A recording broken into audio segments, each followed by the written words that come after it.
विपक्ष में जो लोग थे भाजपा के लोग, ये लोग शराबबंदी वाली जो घटना हुई सारण में, इसको लेकर के विधानसभा नहीं चलने देंगे, इस मोड में आ गए थे।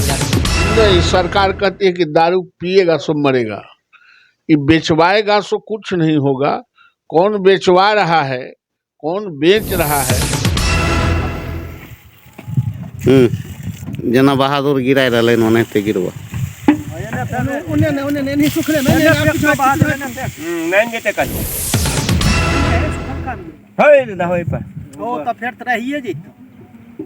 ऊपर उठा लो रे बहुत डंडा रे कौन हाँ से जना उठाए गिरबे छो अन्ना नहीं हंसे गिलावा बने गिलावा क्या टीना होता 20 टीना से काम नहीं इतने माल होते।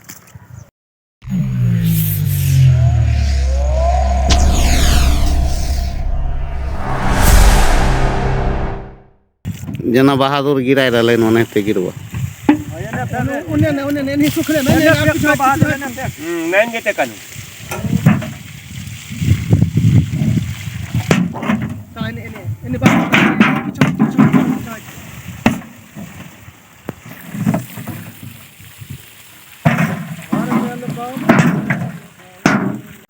सब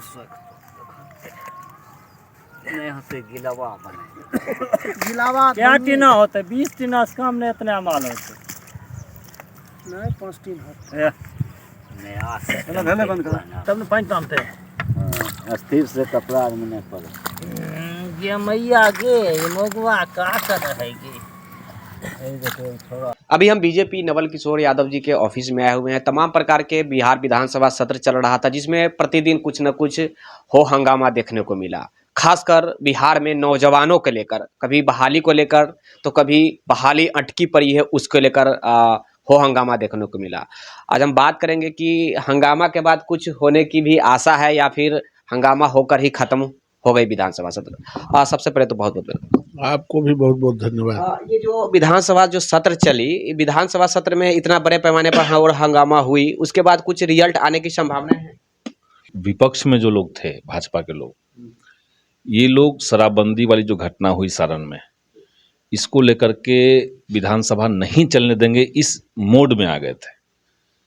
और उन्होंने जो मुद्दे उठाए उसी से संबंधित, शराबबंदी से संबंधित और सारण में जिनकी मौतें हुई हैं, तो उनकी मौत पे जो उनका सवाल था, जो उन्होंने अपनी बात रखी, उसके ऊपर सरकार का जवाब भी आया। तो देखिए, जो संसदीय परंपरा है उसके तहत अगर विपक्ष कोई मुद्दा उठाता है और सरकार उसकी जवाब दे देता है सरकार की तरफ से कोई, तो उसके बाद मामले को आगे बढ़ाना चाहिए। लेकिन बीजेपी सरकार में रहने के समय जितना अलोकतांत्रिक रहती है, उतना ही अलोकतांत्रिक और उतना ही उन्मादी किस्म के लोग ये लोग विपक्ष में रहने के बाद भी रहते हैं।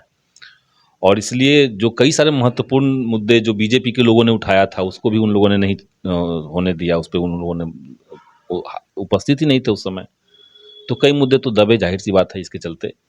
ये निर्दयी सरकार है, ये जनता के पक्ष की सरकार नहीं है। ये एक जमात है, दारू और बालू बेचवाने वाला, उसकी सरकार है। इसलिए जिस राज्य में वेलफेयर के नाम पर मौत बांटा जाता हो, वहाँ किसानों, नौजवानों, गरीबों, वंचितों की बात नहीं होती। यहाँ सिर्फ एक ही मुद्दा इस राज्य में है, दारू और बालू।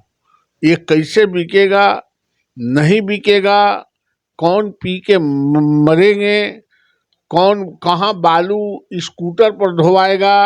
अब तो पहले तो सांड स्कूटर पर ढोवाता था, अब तो बालू भी स्कूटर पर ढोवाने लगा है, वो भी मामला सामने आएगा।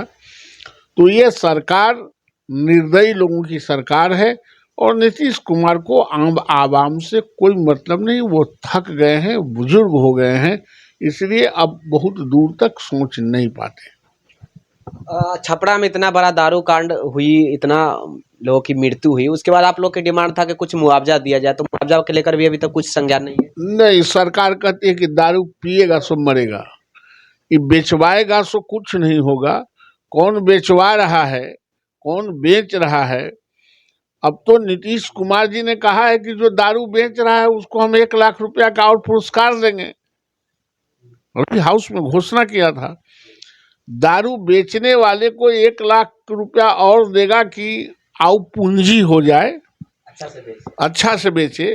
लेकिन जो गरीब इनके चाल चलन से, इनके नीतियों के फेल कर जाने से शराब पी के मर गया, उनके बच्चों को, उनके परिवार को मुआवजा नहीं देंगे। कहते हैं जो दारू पिएगा वो मरेगा। ये कोई वेलफेयर स्टेट और वेलफेयर स्टेट के कोई चीफ मिनिस्टर का भाषा नहीं हो सकता है, कोई डिक्टेटर का भाषा होगा, कोई निर्दयी का भाषा होगा। जिसके दिल में कोई संवेदना नहीं है, दर्द नहीं है, उसको ही निर्दयी कहा जा सकता है। ये निर्दयी लोगों की सरकार है।